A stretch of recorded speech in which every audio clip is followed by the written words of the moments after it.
Hi friends, আজকে আবার দুপুরে চলে এলাম। আমি আপনাদেরকে একটা চাটনি করে দেখাবো, যাতে সরষের তেল লাগবে না। এই চাটনিটা হচ্ছে, এই চাটনির জন্য আমি নিলাম ধনিয়া পাতা ছোটো ছোটো করে কেটে নিয়েছি কাঁচা লঙ্কা, নিয়েছি টমেটো, নিয়েছি রসুন, আর নিয়েছি লবণ। এখন আমি মিক্সিতে এই ধনিয়া পাতাটাকে দেবো। এখানে আমি কাঁচা লঙ্কাগুলো দেব, যে যেরকম ঝাল খান সেরকমই দেবেন। কটা রসুন দেব, আর টমেটো দেব।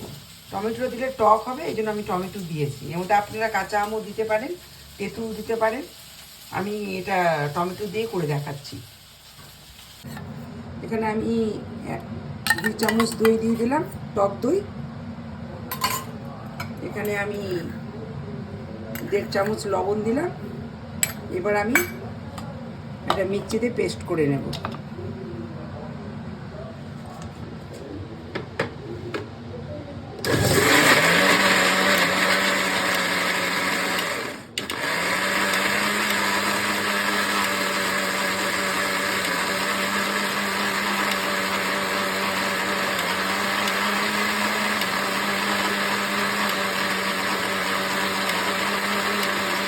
আমি এখন খুলে একবার দেখে নিব জল লাগবে কিনা, দেখি। জল আমি এক্সট্রা দিতে হলো না, এখানে টমেটো ধনেপাতা জল যেটা ছিল সেটা দিয়ে হয়ে গেছে। আমি আরেকবার পেস্ট করে নেব।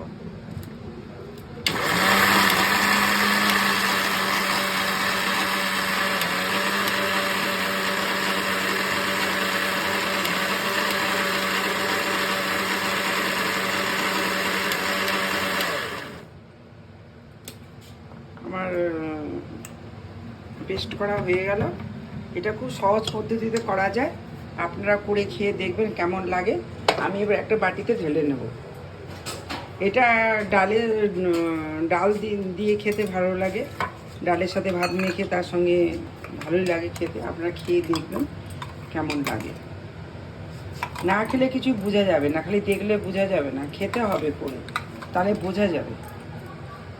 এই হয়ে গেল আমার টমেটো, ধনিয়া পাতা, রসুন, লঙ্কা, টক দই, লবণ, এটা দিয়ে আমি এটা বানিয়ে ফেললাম। আপনারা বানিয়ে দেখবেন।